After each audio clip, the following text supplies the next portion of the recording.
"You're fired," she screamed at the trembling worker. The entire ballroom froze. This was how it always went. She screamed, people got fired, and everyone stayed silent because they were terrified. But this time, a soft voice cut through the fear. "Ma'am, please let me explain what really happened." That voice belonged to a girl who'd been there only 72 hours. And those 9 words triggered a chain reaction that exposed a $12 million crime, ended an engagement, and proved that courage doesn't need power, it just needs truth. Welcome to the story room. While you are here, please hit the subscribe button and comment your view on the story and where you're watching from. You know, sometimes the most beautiful places hide the ugliest secrets. In the heart of Los Angeles, there stood a mansion that everyone talked about. It belonged to Richard Callaway, a young tech billionaire who had built the most successful software company in California. People admired him. They called him generous, kind, a man who gave back to his community. But if you worked inside that mansion, you knew a different truth. Because Richard's fiancée, Vanessa Sterling, ruled that house like a queen without mercy. She was stunning, educated at the finest schools, connected to all the right people. But behind closed doors, she was cruel. So very cruel. The housekeepers whispered about her in the kitchen. The gardeners warned each other to stay out of her way. The catering staff who came for events dreaded seeing her face because Vanessa treated them like they were nothing. Less than nothing. She screamed. She threatened. She fired people on a whim, just because she could. And the worst part? Richard never saw it. Whenever he was around, Vanessa transformed. She smiled sweetly. She spoke kindly. She played the perfect future wife. The staff endured it all in silence because they needed their jobs. They had rent to pay, children to feed, dreams to chase. So they bowed their heads and took the abuse. Until one Tuesday morning, when everything began to change. The head housekeeper gathered everyone in the staff room. "We have someone new joining us today," she announced. "Please make her feel welcome." The workers exchanged knowing glances. Another victim, they thought. Vanessa will destroy her like she destroyed all the others. But when the new assistant walked in, something felt different. Her name was Grace Bennett. She had moved from a small town in Ohio, working 2 jobs to send money home for her younger brother's college tuition. She was quiet, respectful, hardworking. Nothing flashy about her. Just genuine. The other staff liked her immediately. But they also pulled her aside with urgent warnings. Stay invisible when Miss Sterling is around. Never disagree with her, no matter what. If she blames you for something, just apologize and move on. Grace listened politely. She nodded. She understood their fear. But deep in her heart, she made herself a promise. She would work hard, she would be respectful, but she would never let anyone crush her dignity. For 3 days, Grace kept her head down. She learned quickly. She avoided conflict. And then came the 4th day. The day everything exploded. It started so small. Almost silly, really. Vanessa couldn't find her designer purse. A $15,000 handbag that she'd left somewhere and forgotten about. But Vanessa didn't blame herself. No, she never did. She stormed through the mansion like a hurricane, screaming at everyone in her path. "Who touched my things? Who dared to move my purse?" Workers scattered like frightened birds. Some hid in closets. Others pretended to be busy in far corners of the house. But Vanessa wasn't satisfied. She burst into the main hall where they were setting up for a charity gala that evening. 200 guests were coming. Everything had to be perfect. Instead, Vanessa made it a nightmare. She shoved one worker aside. She threw a crystal glass that shattered near another's feet. She cursed them all with words that cut deeper than knives. "Incompetent fools. All of you." Then her eyes landed on Grace. The new girl. The easy target. "You. Come here." Grace stepped forward. Her heart pounding, but her face calm. "Did you see my purse?" Vanessa's face was inches from hers, twisted with rage. "No, ma'am," Grace said softly. "I haven't seen it." Something about Grace's calm tone made Vanessa even angrier. "How dare you speak to me so casually?" Vanessa shrieked. And before anyone could breathe, Vanessa raised her hand high to slap Grace across the face. The entire room froze. Everyone looked away. They couldn't bear to watch another person be humiliated. But the slap never landed, because Grace's hand shot up and caught Vanessa's wrist. Gently. Firmly. Unshaking. Time stopped. Vanessa's eyes went wide with shock. Her mouth fell open. No one, absolutely no one, had ever dared to stop her before. The staff stood like statues, barely breathing. And in that moment of frozen silence, a voice came from the doorway. A voice that made everyone's blood run cold. "So this is who you really are." Everyone turned. Standing at the entrance was an elderly woman with silver hair, leaning on a wooden cane. Her eyes were sharp, wise, and filled with disappointment. It was Grandma Rose, the woman who raised Richard after his parents died in a car accident. The woman whose opinion he valued more than anyone else's in the world. Vanessa's face went pale. She yanked her hand free from Grace's gentle grip. "Grandma Rose," she stammered, forcing a smile. This isn't what it looks like." But Grandma Rose didn't smile back. She looked at Vanessa, then at Grace, then back at Vanessa again. "I saw everything," she said quietly. Her voice was soft, but it carried the weight of thunder. And beside her, stepping into view from the hallway, was Richard himself. He had been outside taking a phone call. He had heard the shouting, and he had seen enough. His face was unreadable. Cold. Distant. Vanessa's hands began to tremble. Vanessa tried to recover. She always knew how to spin things, how to make herself the victim. "Grandma Rose, you don't understand," she said quickly. "This girl grabbed me first. I was just defending myself." But Grandma Rose shook her head slowly. "Child, I may be old, but my eyes still work perfectly fine. I saw you try to strike her." Richard stepped forward, his voice low. "Vanessa, is this true?" Vanessa's mouth opened and closed like a fish gasping for air. "Richard, sweetheart, please. You know how stressful event planning is. I lost my temper for a moment. A moment." Grandma Rose's eyebrows lifted. "From what the staff tells me, this has been happening for months." The workers exchanged nervous glances. Someone had finally spoken up. Someone had told the truth. Vanessa's eyes flashed with anger. "Those people are lying. They're just trying to get me in trouble because they're jealous." Richard looked at the staff members standing around the room. People he'd known for years. Honest, hardworking people. Then he looked at Vanessa. Really looked at her. And for the first time, he saw cracks in the mask she always wore. "Vanessa," he said quietly. Did you not try to hit Grace?" Vanessa's lip trembled. Richard, you're embarrassing me in front of everyone. Answer the question." The silence stretched like a rubber band about to snap. And then Vanessa's phone rang. Loud. Sharp. Cutting through the tension. It was sitting on a nearby table. The screen lit up. The caller ID read, "Unknown number." Vanessa lunged for it, but Grandma Rose was surprisingly quick. She picked up the phone calmly. "Hello," Grandma Rose said. A deep man's voice came through the speaker, loud enough for everyone nearby to hear. "Is this Vanessa Sterling?" Grandma Rose frowned. "Who's asking?" There was a pause. Then the voice said coldly, "Tell her that the past has finally caught up with her." The line went dead. Everyone stared. Vanessa's face had gone completely white. Richard stepped closer. "Vanessa, who is that?" "Nobody," she whispered. "Just a prank call." But her hands were shaking so badly she could barely hold the phone. Then it buzzed again. A text message.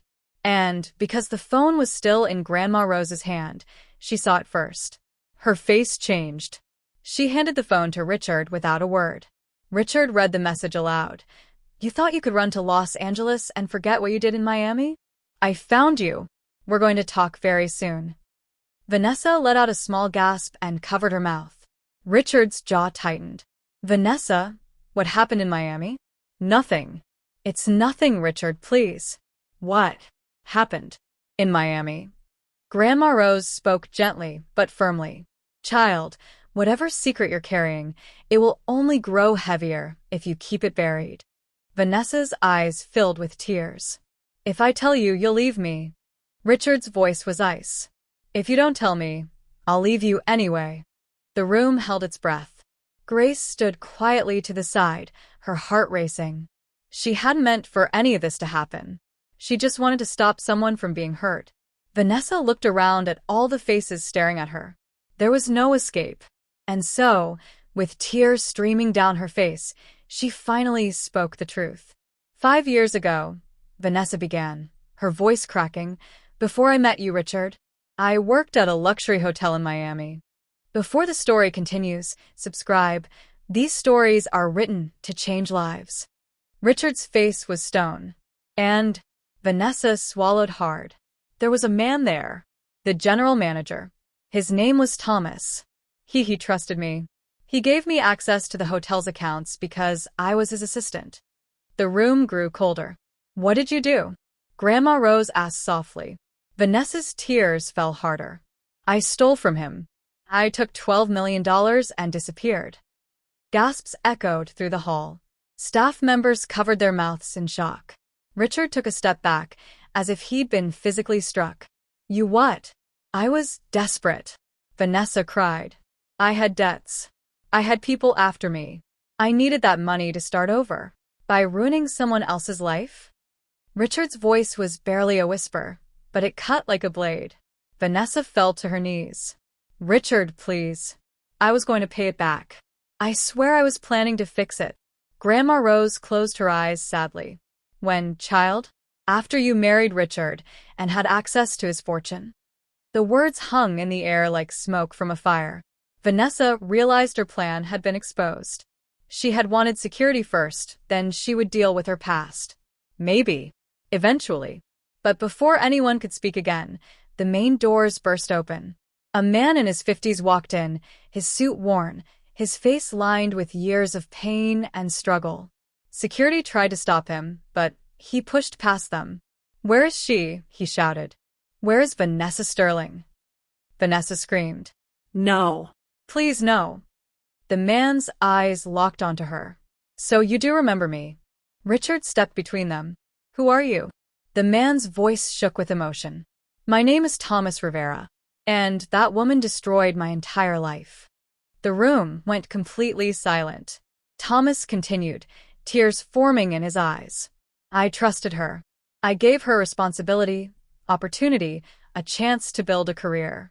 And she stole everything. Because of her, I was fired. My wife divorced me. My 2 sons had to drop out of college. For 5 years, I've been searching for her, trying to find justice. Vanessa sobbed uncontrollably. I'm sorry. Thomas, I'm so sorry. But Thomas shook his head. Sorry doesn't give me back 5 years of my life. Sorry doesn't repair my relationship with my sons. Sorry doesn't heal what you broke. Richard looked at Vanessa with eyes that no longer recognized her. Then he turned to Thomas. How much did she take from you? $12 million. Richard nodded slowly. He pulled out his phone and called his lawyer. Right there in front of everyone. Prepare a payment of $12 million to Mr. Thomas Rivera, he said calmly. Immediately. Thomas's eyes went wide. Sir, I don't want your charity. It's not charity, Richard said firmly. It's justice. You deserve to have your life back. Thomas broke down and wept. Grown man, tears falling freely, finally feeling the weight of injustice lift from his shoulders. Even Grace felt tears rolling down her cheeks. But then Richard turned to Vanessa, and his next words changed everything.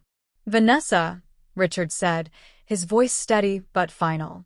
Our engagement is over. Vanessa let out a scream that echoed through the entire mansion. No. Richard, please. I love you. I'll change. I promise I'll change. Richard shook his head sadly. You should have changed before you hurt innocent people. You should have been honest with me from the beginning. Vanessa grabbed his legs, sobbing desperately. Please don't do this. I need you. Grandma Rose knelt down beside Vanessa and placed a gentle hand on her shoulder.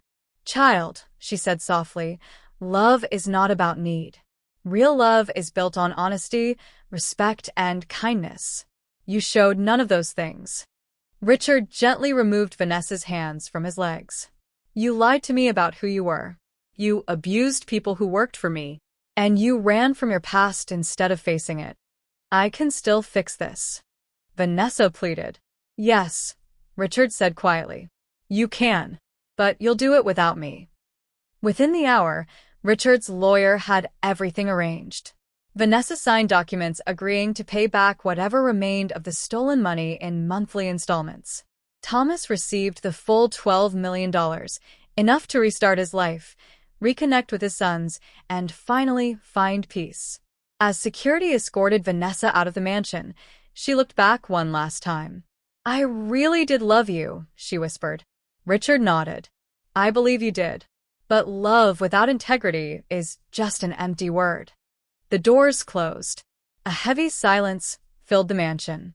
Grandma Rose sighed and put her arm around Richard's shoulders. You did the right thing, my boy. I know, Richard said quietly, but it still hurts. The right thing often does.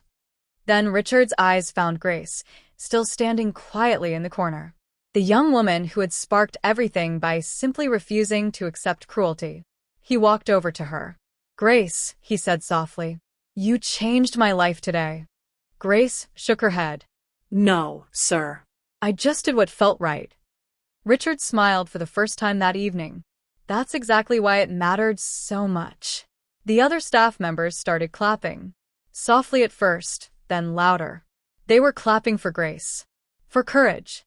For standing up when everyone else was too afraid. Over the next few weeks, life found its balance again. Thomas used the money to pay off his debts, help his sons finish college, and start a small consulting business. He even called Richard to thank him personally, saying that faith in humanity had been restored. Vanessa entered therapy and began the slow, painful work of becoming a better person. Richard heard she was volunteering at a women's shelter, finally learning what it meant to serve others instead of using them. Grandma Rose stayed at the mansion for a while, making sure Richard was okay. They talked long into the nights about integrity, about choosing partners wisely, about seeing people's true character. And Grace? She continued working, quiet and steady as always. But now the other staff members looked at her differently. With respect. With admiration. One evening, Richard found Grace on the terrace, looking out over the Los Angeles skyline. Grace, he said, walking up beside her. Can I tell you something? Of course, sir. My mother, before she passed, used to say something I never forgot. He paused, watching the sun set over the city. She said that a truly good person isn't someone with power or money. It's someone who uses their voice to protect those who have none. Grace looked down, blushing slightly. Richard continued. You helped me see the truth. Not just about Vanessa, but about what really matters. Because of your courage, justice was served. A good man got his life back. And I learned that character shows itself not in the spotlight, but in the small moments when we think no one is watching. The evening breeze was warm and gentle. Grace smiled a soft, honest smile. Thank you, sir. That means everything. They stood in comfortable silence for a moment. Then Richard said one final thing. Words that felt like the perfect ending to a difficult chapter. Thank you, Grace. You reminded me that doing the right thing is always worth it, even when it costs us something. Grace nodded. Always, sir. Always. And as the sun disappeared below the horizon, painting the sky in shades of gold and purple, everything felt complete. The truth had won. Justice had been served. And kindness had proven stronger than cruelty. Sometimes, all it takes is one person with enough courage to speak up.